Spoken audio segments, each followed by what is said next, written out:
nagkakanda ko tayo ng briefing. And beforehand, last week, bago pa i-implement itong gun ban, kami po ay nag-conduct na ng seminar. Sa kabila ng trapiko, positibo naman ang tugon ng mga motorista, bagamat may mga ilang-ilang nadidismaya. Mas okay. Mas okay? Para safe. Mas safe. Traffic eh. Kasi, Okay lang? Bakit okay? kasi para kaligtasan din namin sa amin mga taxi driver. Oh. What can you say about the checkpoint? Is it okay? Impressed. Sa ilalim ng gun ban na iiral hanggang June 9, mahigpit na ipinagbabawal ang baril para sa mga sibilyan. Maging ang mga pulis, militar at kasapi ng mga security agency, kailangan naka-uniforme para hindi maaresto. Sa ilalim ng Omnibus Election Code, ang mga maaaresto ay posibleng maparusahan ng 1 hanggang 6 na taong pagkakabilanggo. Kung kandidato naman sa darating na eleksyon, posibleng madiskwalifika na siya sa pagtakbo. Vicky, hanggang alas 12 ng hating gabi ang checkpoint dito sa kahabaan ng Timog Avenue at posibleng lumipat sa mga lugar na sakop ng police station at may mga lugar na kailangang respondihan. Live mula rito sa Timog Avenue, Quezon City, ako si Susan Enriquez, ang inyong saksi. Tuloy din ang checkpoint sa Mabuhay Rotonda at para sa publiko, darito ang inyong mga karapatan. At live mula sa Quezon City, saksi si Tricia Zafra. Tricia? Eagle, isa nga rin itong checkpoint sa Mabuhay Rotonda na nasa boundary ng Quezon City at ng Maynila. Ang mahigit sa 3,000 mga checkpoint ay pinuwesa sa buong bansa para sa pagpapatupad nitong gun ban. 11 uniformed personnel ang nagbukas ng checkpoint sa Mabuhay Rotonda alas 9 ngayong gabi. Binubuo ng mga pulis sa Station 11 ng QCPD sa pangunguna ni Police Chief Inspector Rolando Bumagat at ng 2 sundalo mula sa Philippine Army ang checkpoint team. Isang kinatawan din mula COMELEC ang nakatakdang pangasiwaan ng checkpoint mamaya. Kadalasan mga motorsiklo ang hinaharang at iniinspeksyon. Ito raw kasi ang kadalasang sinasakyan ng mga masasamang loob. Binubusisi ang mga pagkakakilanlan at lisensya ng mga motorista. Okay lang. Para yung mga may mga masamang binabalak o elemento masakote rin. Para makaiwas din sa mga krimen. Agamat bahagi ng pagpapanatili ng seguridad ang ipinatutupad na gun ban ngayong election period, paalala ng Commission on Human Rights sa mga pulis na galangin pa rin ang karapatang pantao ng mga motorista. Unang-una na riyan ang right to privacy kung saan hindi pwedeng basta-bastang halughugin ang sasakyan. Yan yung tinatawag na plain view doctrine. Ibig sabihin tanging ang mga lantaran lamang nakikita sa loob ng sasakyan ng subject ang pwedeng inspeksyonin. Karapatan din ng motorista at mga pasahero na tumangging bumaba ng sasakyan kapag hiningi ito ng mga nagche-checkpoint. Dapat ding ireklamo ang mga pulis at sundalong nakatao sa checkpoint kung hindi sila naka-uniforme at kung hindi sapat ang kanilang identification.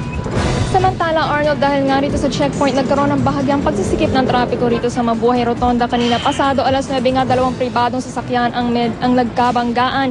Pero naayos naman ito at nagkasundo ang dalawang driver ng mga sasakyan na mag-usap na lamang. Ginawa naman ito agad ang paraan ng mga police personnel na narito at in-adjust nila yung spot kung saan ini-inspeksyon yung mga motorsiklo para magluwag yung daloy ng trapiko. At sa ngayon nga, Arnold, medyo tuloy-tuloy na yung daloy ng trapiko rito sa Welcome Rotonda. At magtatagal itong checkpoint rito hanggang mamaya raw alas 6 ng madaling araw. At live mula rito sa Welcome Rotonda, ako si Tricia Zafra, ang inyong saksi.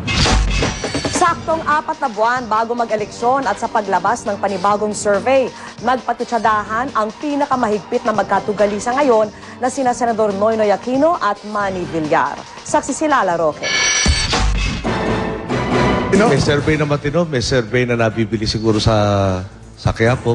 Umani ng batikos ang pahayag na ito ni Senador Noynoy Aquino sa isang presidential forum nitong Sabado. Malaman para sa ilan na patutsyada ng uniko iho ni Cory at Ninoy. Ang reaksyon ni Aquino ay tugon sa mga humingi ng pahayag tungkol sa pagliit ng kanyang lamang sa humahabol na si Manny Villar sa pinakabagong SWS survey. Mula sa 19% noong unang linggo ng Disyembre, 11% na lang ang lamang ni Aquino kay Villar. Pero paglilinaw ng spokesman ni Aquino na si Attorney Edwin Lacerda, hindi ang SWS ang tinutukoy ni Aquino na di kapanipaniwala, kundi iba pang mga nagsulputang survey group ngayong papalapit na ang eleksyon. Siyempre, parating ng election, bigla kang makita mga survey groups na nag-uusbungan. Yun ang mga sinasabi namin na siguro yun ang dapat tingnan at huwag bigyan ng pansin. Muling pag-iit ni Aquino, hindi raw siya nababahala sa kanyang survey standing dahil number 1 pa rin naman daw siya. Partida pa nga raw yan dahil hindi pa raw sila nagtutodo-todo sa pagpapalabas ng mga political advertisement. Dapat walang pre-campaigning to a large degree. Hindi ko kami nag-a-ad, Meron nung kaming ad siguro Meron kayong kunan? nachatsambahan. Away sa akin, pero ako hindi ko sila inaaway. Si Senador Manny Villar, na isa sa mga nangunguna sa dami ng mga nilabas na patalastas noong isang taon, niresbakan si Aquino. Gusto ko lang namang i-level ang playing field. Ay, isang mahirap na hindi kilala. Wala naman ako magulang na kilala. Wala akong kapatid na artista.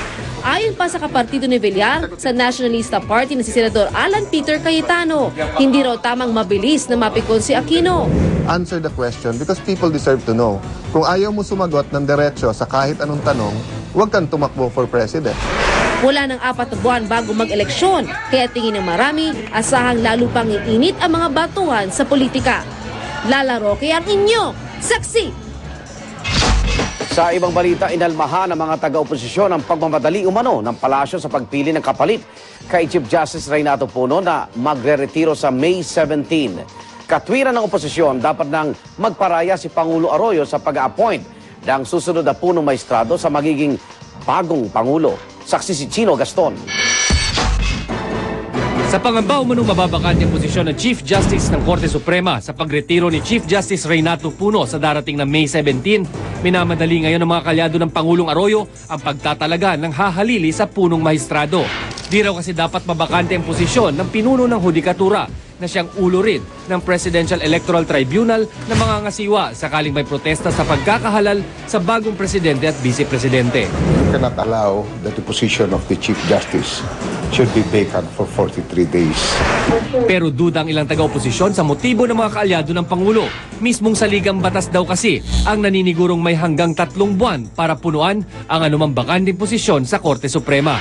Tanong tuloy ng mga kritiko ng Pangulo, bakit daw ba masyadong nagmamadali ang palasyo?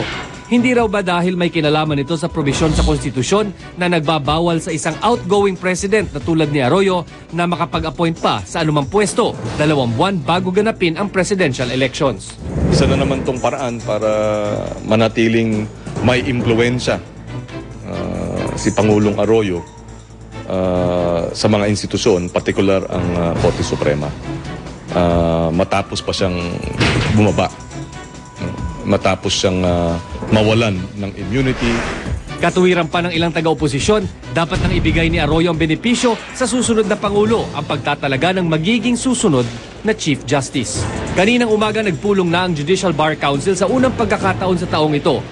Pero pinagpaliban hanggang sa susunod na Lunes ang pagtalakay kung dapat na bang simulan ang screening process para sa shortlist ng mga nominado sa posisyon ng Chief Justice. They started the discussions already, no? And the decision was to defer discussions because they wanted to find out the details on the previous appointments. Chino Gaston ang inyong saksi. Samantalang magsasama sina Pangulong Arroyo at dating Pangulong Joseph Estrada sa gaganaping National Security Council meeting sa Malacanang bukas. Ayon po sa tagapagsalita ni dating Pangulo na si Margo Salcedo, tinanggap ng dating Pangulo ang imbitasyon ng Malacanang. Ang pagdalo raw ni ERAP ay pagpapakita na maaring maisantabi ang politika alang-alang sa mas mataas na interes. Ilan sa mga tatalakayin sa NSC meeting ang seguridad para sa automated election sa Mayo at ang pagbuwag sa mga private army. Imbitado rin sa pulong si dating Pangulong Fidel Ramos pero ayon sa kanyang tagapagsalita na si Ed Malay, hindi makakadalo sa pulong si FDR. At sama-sama nating saksihan. Medical records si Senadora Miriam Santiago, pinahalungkat ng abogadong nagsampa ng election disqualification case laban sa kanya. Mga kasamahan ng nasawing hero diver, bakas ang pagkabalisa sa pagtatangkang isalba ang buhay ni PO3 Arman Bonifacio. Mga cowgirl, di nagpatalo sa mga cowboy sa Rodeo Festival ng Bukidnon. Balita ang hatid ng isang ligo na katotohanan.